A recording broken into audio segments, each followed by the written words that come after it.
So when you consume content, let's talk about how, see, eventual goal is TEF, TCF, whichever. But for that, you have four modules: speaking, listening, reading, and writing. Yes. Yeah. But if you actually think about it practically, you don't have just four modules in language learning, you have seven of them. The first one being pronunciation, which forms the basis of any language, right?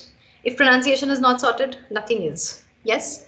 Yeah. And then there is vocabulary, which is obviously one is theme based vocabulary, and another is your universal vocabulary, the words that you can use pretty much anywhere. For example, the increase in something, the decrease in something, to conclude, this, that, those are universal words or the connectors that we use. That is universal. On the other hand, you have thematic vocabulary. The vocabulary you'd be using for talking about environment is not the same that you'd use for talking about the health or education for that matter.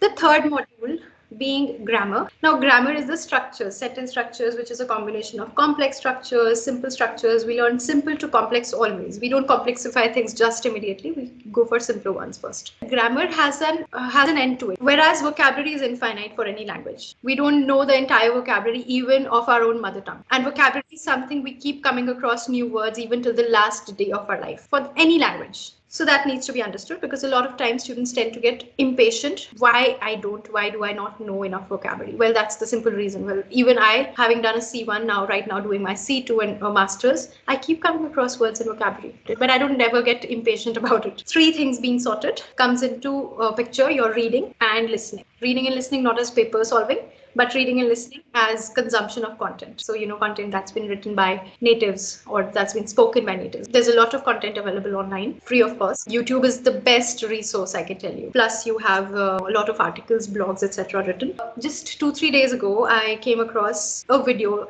in my YouTube suggestions in Hindi, the coldest city of the world, which is in Russia. And I got curious. I started watching it in Hindi. Obviously, it was a Hindi vlog. This morning, I was having a discussion with the B2 level group, and this particular video, it just came to my mind as an example for something that we were discussing, some global theme. I found out immediately a video in French on that theme, and I gave it to the students. So that way, if you relate things, like if you're interested in cooking, or maybe if you're interested in gardening, if you're interested in sports, relate things to that with French. It'll really help you enhance your vocabulary a lot. And that way, reading, listening, everything, consumption of content will be taken care of. And eventually, you will also start writing little paragraphs, doing diary entry, maybe just talking about what you did the whole day. And finally, obviously, speaking. I'm not saying speaking will come at the end, later stage when you're done with B2. No, not that.